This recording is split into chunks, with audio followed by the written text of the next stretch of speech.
આજથી 3 મહિના પહેલા મહેસાણાની અંદર આ ડિવાઈડરો બનાવવામાં આવ્યા હતા. તમે જોઈ શકો છો કે આ ડિવાઈડર અત્યારે મહેસાણા મહાનગરપાલિકા દ્વારા 3 મહિના પહેલાથી બનેલા ડિવાઈડરોને તોડીને મહેસાણામાં વિકાસ કે પછી સરકારી નાણાંનો બગાડ?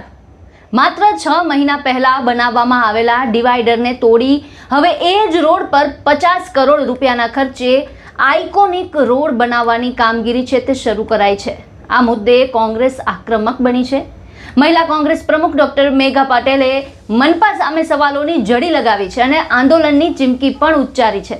મહેસાણા મહાનગરપાલિકાના શહેરના રાધનપુર રોડને આઇકોનિક રોડ તરીકે વિકસાવવા માટે અંદાજે 50 કરોડ રૂપિયાનો પ્રોજેક્ટ અમલમાં મૂકી રહી છે.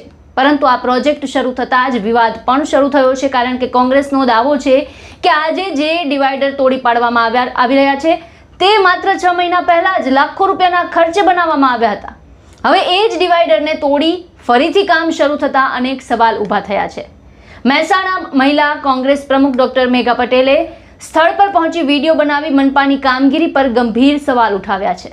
તેમણે કહ્યું કે જો આઇકોનિક રોડનું આયોજન પહેલેથી જ હતું તો પછી થોડા મહિના પહેલા ડિવાઈડર બનાવવાની જરૂર શું હતી? કોંગ્રેસનો આરોપ છે કે આ વિકાસ નહીં પરંતુ આયોજનના અભાવનું પરિણામ છે, જેમાં જનતાના ટેક્સના પૈસાનો બિનજરૂરી ખર્ચ થઈ રહ્યો છે. આજે હું મહેસાણા મહાનગરપાલિકાની એક હકીકત આપની સમક્ષ લાવી રહી છું. પ્રશ્ન એ છે કે મહેસાણા મહાનગરપાલિકામાં મહેસાણાનો વિકાસ થઈ રહ્યો છે કે કોનો વિકાસ થઈ રહ્યો છે? એ બહુ મોટો પ્રશ્ન છે. આજે હું તમને કહેવા માંગુ છું કે આજથી 3 મહિના પહેલા મહેસાણાની અંદર આ ડિવાઈડરો બનાવવામાં આવ્યા હતા. તમે જોઈ શકો છો કે આ ડિવાઈડરો અત્યારે મહેસાણા મહાનગરપાલિકા દ્વારા 3 મહિના પહેલા બનેલા ડિવાઈડરોને તોડીને આ રીતના ડિવાઈડરો તોડીને એને નવેસરથી નિર્માણ કરવામાં આવે.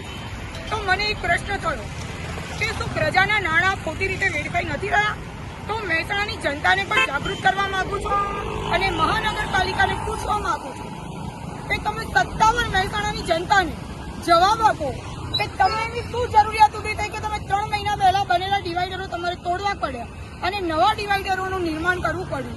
તમારે મહેસાણાની જનતાને આનો જવાબ આપવો પડશે અને જો મહાનગરપાલિકા દ્વારા આનો જવાબ આપવામાં નહીં આવે તો મહેસાણા જિલ્લા મહિલા કોંગ્રેસ સમિતિ ગાંધી ચિંધ્યા માર્ગે આંદોલન કરશે અને પ્રજાના આ રીતના ખોટા નાણાં જે રીતે વેડફાઈ રહ્યા છે એના માટે અમે ન્યાય માટે અમે મેદાનમાં ઉતરીશું.